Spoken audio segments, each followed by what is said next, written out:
Hey guys, and welcome to another episode of Woke by Accident podcast. I am your host, Jen Washington. This is a weekly chat about socially conscious topics impacting the culture. I would like to extend my gratitude in you listening to this podcast. It means everything to me, and I hope it is clear that this subject matter is so important to me. I care about our people, our future, and making a positive change in this nation. Hey guys, and welcome to another episode of Woke by Accident podcast. Today we have a special guest, Genesis Amaris Kemp, who is a life coach, the host of the Gems podcast, and the author of Chocolate Drop in Chocolate America. From the Pit to the Palace. Love that title. Welcome to the show, Genesis. How are Thank you you? so. I'm doing well, Jen, and thank you so much for having me. Excellent. Very glad to have you on today. And when we last chatted, you mentioned that some of the important items to focus on were creativity and being true to yourself. So I wanted to, I feel like these are great themes to center our discussion around in light of being a part of the ever growing community of content creators. I would love to hear your thoughts on this and also share with the listeners how they could possibly benefit from a life coach. So I'll start with benefiting from a life coach, and then I'll go into the other part. So with me being a life coach, I like to see myself as a visionary and one that really just helps people focus on what their passion is and find out how their passion is tied to their purpose and why is it important to have a life coach along with mentors. A life coach is someone that you pay, someone that is not always going to tell you the feel good stuff, because the feel good stuff may not necessarily stretch you beyond your capabilities or get you outside of your comfort zone.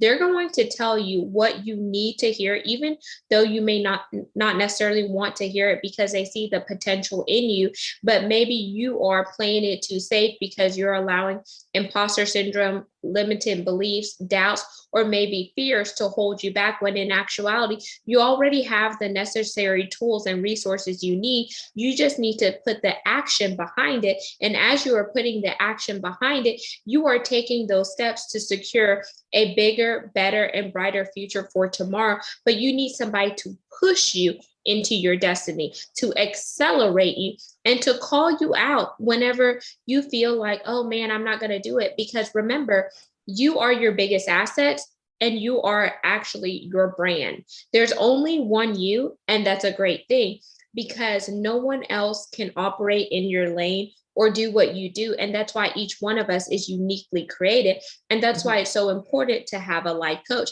And with me being a life coach, I also have a life coach because every great coach has a coach, because I don't know it all. I still want to learn more and I still want to grow. And if I don't tap into my full self, and if I don't have somebody check me and tell me, oh no, Genesis, maybe you should think about it this way, or have you thought about that? Then I am playing it too safe and I'm not dreaming big. And I don't have somebody who's been where I am, but has surpassed it and gone before me. So that's why I like to tap in with a life coach, why I am a life coach, because we were created to do life together, not life alone. Mm-hmm. And if you think about all the millionaires, billionaires, and trillionaires, each one of them has amazing people in their corners. They didn't get to where they are by themselves. Right. Right. That's true. Okay, that's a good point. So that accountability, that's really real. Really real. And I guess the other thing I'll share too, Jen, when it comes to accountability, sometimes when you have a coach, they tell you the hard stuff and you're like you want to grit your teeth, or you want to cringe, or you want to feel like, oh man, here he goes again, or here she goes again. But then whenever you let it marinate and you sit on it, you think about what they said and you take that feedback and you're like, oh, wow, what he said or what she said was so profound. They helped me take the blinders off. They helped me look at something from a different angle. So, wow, this is just incredible information. This is incredible homework. These are incredible action steps. But when they give it to you just fresh out the gate, you're like, for real? And you kind of don't want to listen to it because you have already conditioned yourself to be in a certain mindset. But when they get you off your horse and they get you to tick to a different beat, then you're like, okay, I see why they said what they said when they said it. Okay, Can you relate to definitely. that? Yes, for sure, for sure. And so we were talking about being creatives and such. So people who are in the creative space could benefit from life coaching as well, not just someone with your ordinary 9 to 5, even though most of us have a 9 to 5 also and do both. So yeah, I want to get into that creativity and being true to yourself and the spirit of content creators. So, the beauty of being a content creator is that whatever you put out there is yours. It's from your creative juices, it's flowing, it makes you feel good. And what you put out there is leaving an imprint, but the imprint that it's leaving is driving an impact. And while it's driving an impact, you get to see yourself and your content being a world changer and you getting ready to have your mark in the world, whether it's you laying a foundation, whether you're building an empire, or whether it's you leaving a legacy. Because if you think about it this way, before all of the stars and celebrities, there were people before them, and those people before them laid a foundation and a legacy, and we picked that up. We took it and we revamped it and made it to what is ours, whether we enhanced the technology, whether we came out with new prototypes, whether we discovered new ways of doing things that were productive, efficient, and just gave people what they wanted at their fingertips. Because like apps weren't around 15 years ago, at least not to my knowledge. There Right. weren't you know battery powered cars. Where was Elon Musk's car? Where was Tesla? That wasn't around. But everyone had an idea, but some of those ideas did not go as far as they would like because they didn't necessarily have the bandwidth. They didn't necessarily have the social media to help advance and broaden the reach and take it into worldwide markets. They didn't have maybe, the PR, public relations, or the marketing person, or artificial intelligence, SEO, search engine optimization, Mhm. RPA, robotic processing automation. But now here we are in 2021 with advanced technology, so many influencers on social media. We ourselves are influencers, and so many creative voices, creative energies, and creative things that are flowing that help us push the needle further than we would have gone if we didn't have the necessary tools and resources that we have today. So I'm going to make this personal to you, Jen. Think about the lanes that you operate in, and how does creativity speak to you individually? Okay. Yeah, definitely. Because I mean, there's so many. Um, I don't want to say circles, but I mean, really, there's several circles that I operate in. You know what I mean? I have like my organizations that I participate and volunteer and take part in. I have my podcasting life that has really been a big part of my life. It drives my partner crazy. He's like, "Ah, that's all you care about is this podcast and stuff." But yeah, and then I, have my 9 to 5 work in life, and so it's a lot of different circles, um, that I work in. A Girl Scout leader. I have to wear a lot of hats. I wear, so yeah, that resonates. I totally can relate. Now let's break that down further, because you have your organization, and I believe you're AKA, because I see some Yes. little hints. So you have your AKA, you're a podcast host, you also have a life partner, a Girl Scout leader, and plus your 9 to 5.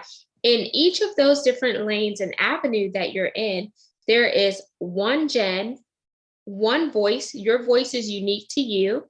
What you bring to the table is unique to you. What you do for those organizations, if you're the only one that does it, you set yourself apart from the other individuals, and it's no discount, discredit, or discourse to those individuals. But there's only one Jen, and Jen is operating in that lane. Jen is making her imprint while she's making that imprint, she's leaving an impact with all the lives that she's touching in the various avenues that she's a part of. And as she's touching those various lives in those different avenues, people are seeing Jen for what you are bringing to the table. And they're like, wow, I wouldn't have thought about it that way. I wouldn't have said about it this way. But because you're bold, you're courageous, you're creative, and you're doing all these amazing things that you're passionate about, that stems from your creativity. And when your creativity aligns with your passion and your purpose, you are the world changer that is in the eyes of the beholder. And the beholder is Jen. No one else has your eyes, your smiles, your charisma, or anything.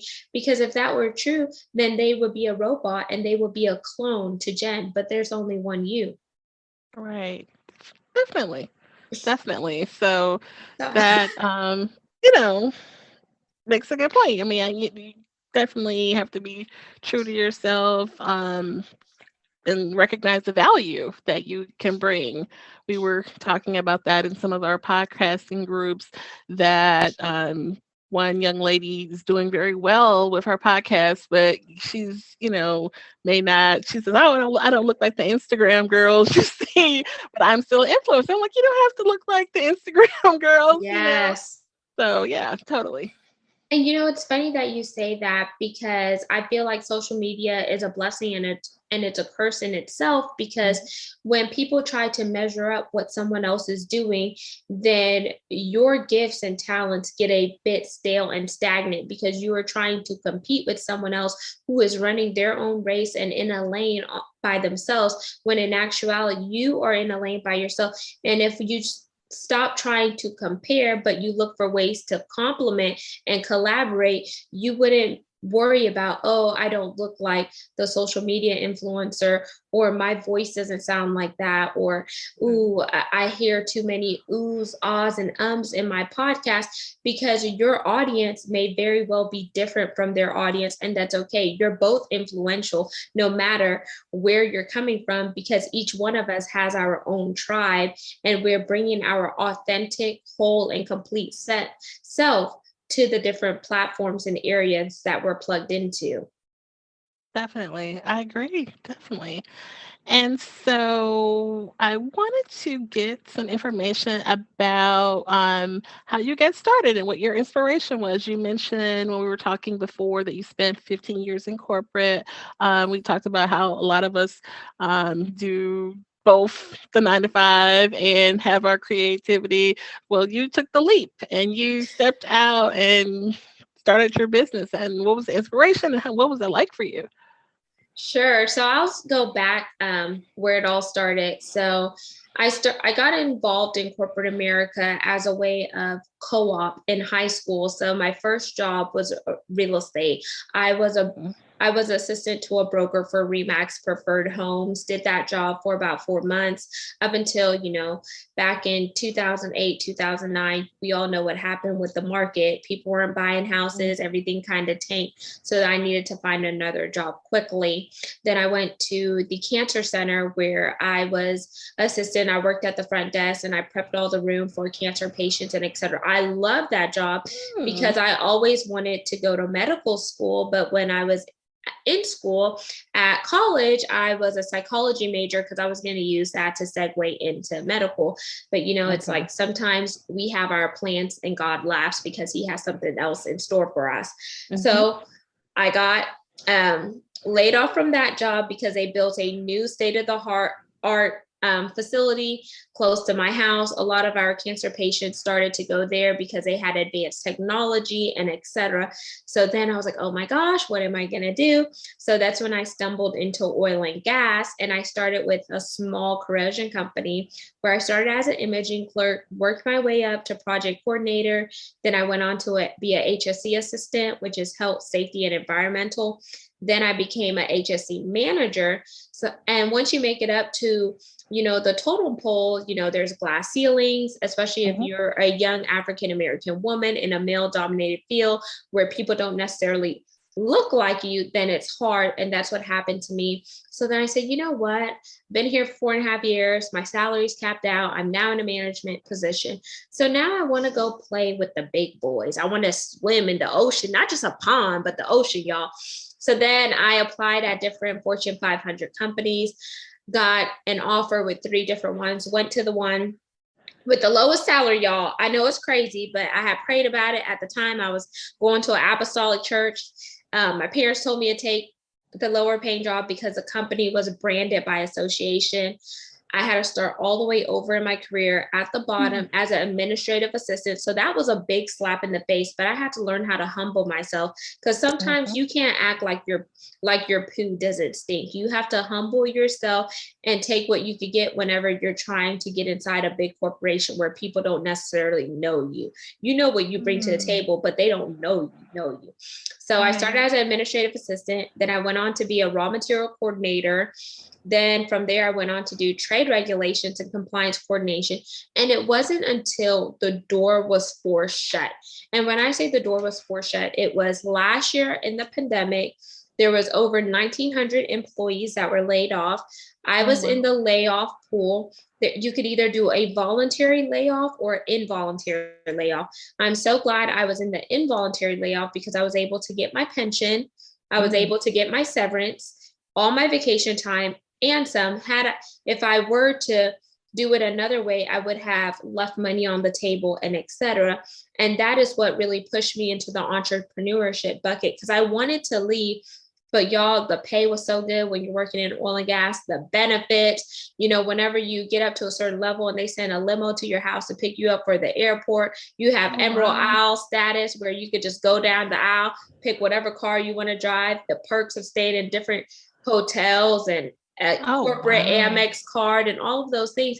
But I say that to say sometimes the bells and whistles don't mean it all if they're not putting respect on your name or respect Mhm. on your check. So whenever I Mm. transitioned from that corporate company by a way of a layoff, it was a little bit of bittersweet because I found out 1 week after my dad passed. That's when they called me to tell me I was being laid off. Oh Then no. fast forwarding, Jen, then they called me back and said, "You're the only one managing this proprietary project. We would like you to stay on to train somebody." But hindsight, it didn't make sense, because if you're telling me my role is being obsolete, that means the role is going away. But now you're calling me back, telling me you want me to train somebody. So who's playing who here? And they said the kicker was, if you did not train this individual, you would not get your severance package. So now you're playing with my money. Oh wow. And I tell you, God works in mysterious ways, because I knew I wasn't being treated fairly. I was paid Mhm. substantially lower than my colleagues. And when I say lower, when I spoke out in the vice president of supply chains meeting, it was around the time of the whole Black Lives Matter movement and George Mhm. Floyd. 1 week later, I got a $20,000 pay increase, and I got a classification level bump from a 15 to a 22. So you do the math, let it Wow. marinate. That shows you how underpaid I was in Mhm. comparison to my non-melanated white colleagues. And I was the only African American person on my team. I am first generation American. So my dad was South American and my mom is Caribbean. And I was Mhm. the only one on my team that was laid off, even though there was 3 of us on the list. Really? Wow. So I say that to tell people, yes, you can navigate the 9 to 5 bucket, but also have your business on the side. And the other question I want to leave you all with is, how much are they paying you to sleep on your dreams? Okay. Okay. Definitely. Wow. That is really deep. So, definitely, I mean, you definitely saw your worth, and you understood and recognized it. Like you said, you weren't being treated fairly, and you saw that as an opportunity. What a way to take advantage of that. So that's amazing. Like you said, God does work in mysterious ways. It's almost like it was really aligned for you. So that's awesome. That's awesome story. And tell us about your podcast. I imagine that you um, work that in with your business, and how does that work? Yes, so I've been doing my own podcast for a year now. I had my one Okay. year anniversary on Thanksgiving. My Congratulations. Thank you. My podcast came about after I did so many other podcasts. So I've done 357 plus podcasts where I guest appeared.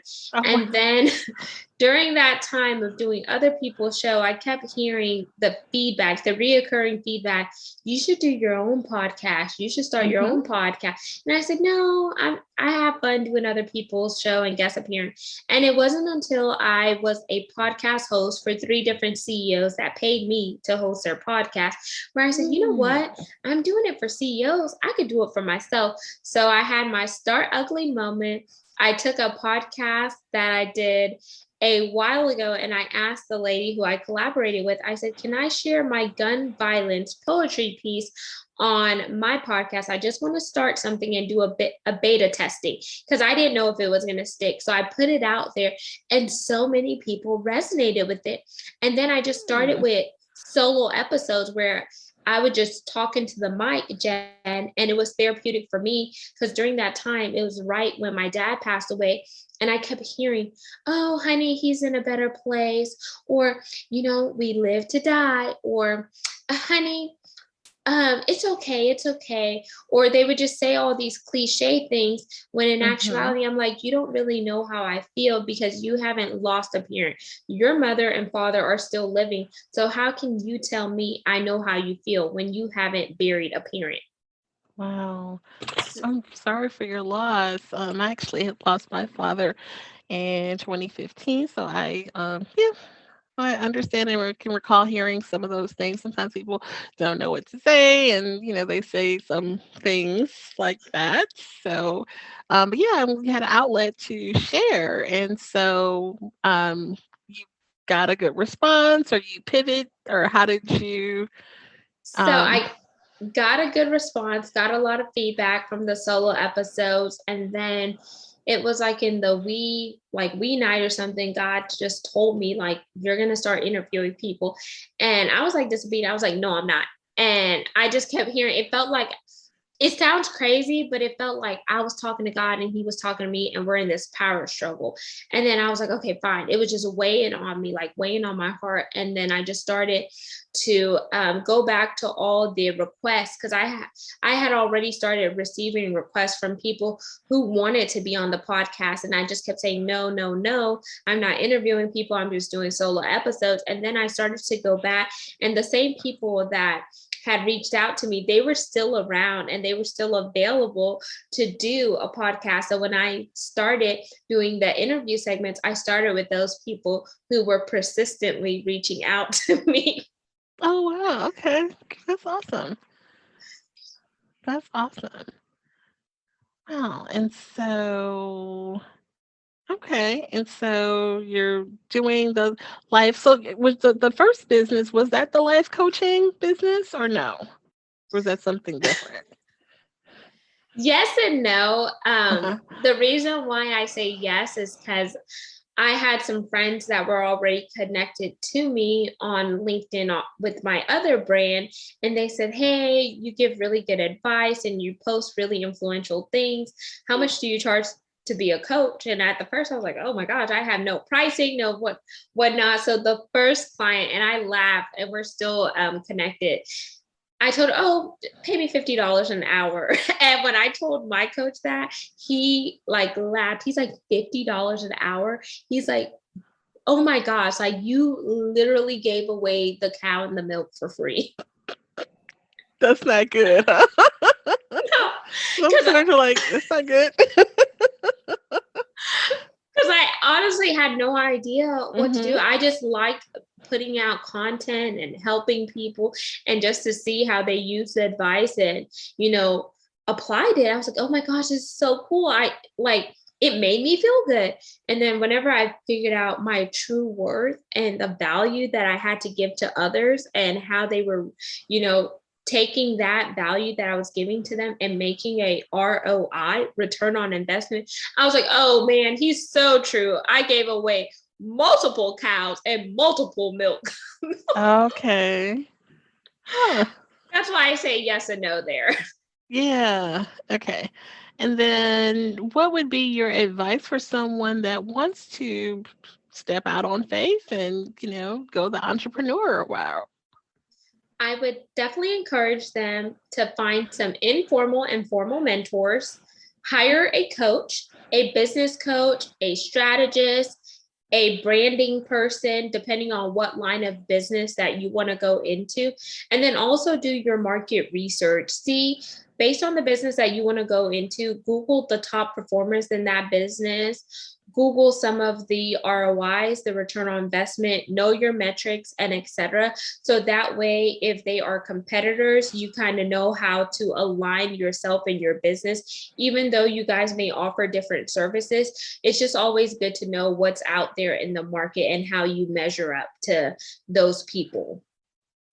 And then another thing I would do is plug in with a lot of networking groups, whether you want to go to the SBA, the Small Business Association, whether you want to get plugged in with some nonprofits or etc. Hang out where your ideal avatar is hanging out. That's a great idea. Love it. Love it. Love it. All right. And how can people reach out to you or your life coaching services and your podcast? How can we reach out? You can reach out to me by finding all my information on thehello.llc/Genesis Amaris Kemp. It is my one tap app with all of my information, my different podcasts that I've done, my book information. I have forms in there if you want to book me for speaking engagements, or you want to book me to be your life coach or do like a discovery call. All of that information is there. Jen, I'll also make sure you have that link as well. Yes, that'd be great. So you could share it with your lovely community. And for those of you on social media, Instagram or Facebook, I'm on there at Genesis Amaris Kemp. That's GENESIS. Amaris, AMARIS, last name Kemp, KEMP. If you are on Clubhouse, I'm on there as well, and Twitter. So I am connected in those areas. Feel free to reach out to me. Let's learn and grow together. We're all human. We all bleed red at the end of the day. So don't be afraid to reach out to me. And you'll get me because right now I don't have a VA. All right, great. Awesome, awesome, awesome. Anything else you would like to share? Yes, I definitely want to leave your audience with a quote from my book. Once again, the book is entitled Chocolate Drop in Corporate America, From the Pit to the Palace. Don't waste your valuable time trying to fit in where you were never meant to be long term. Seasons and times change, so recognize when your time is up and when you are being called to higher things. That's the first quote I'll leave. And then the second one, Jen, sometimes people place limitations on you because they do not want you to outshine them, or there is a sense of jealousy or another complex issue. Let's help build one another up instead of tearing each other down. Ooh, I love that. That's awesome. Thank you so much for sharing that. And I appreciate you coming in to share with the Woke by Accident podcast. You're welcome here anytime. And I wish you much success in your endeavors. So thank you again. My pleasure, Jen. And I'll see you on my podcast soon. Okay, sounds great. Thank you guys for listening.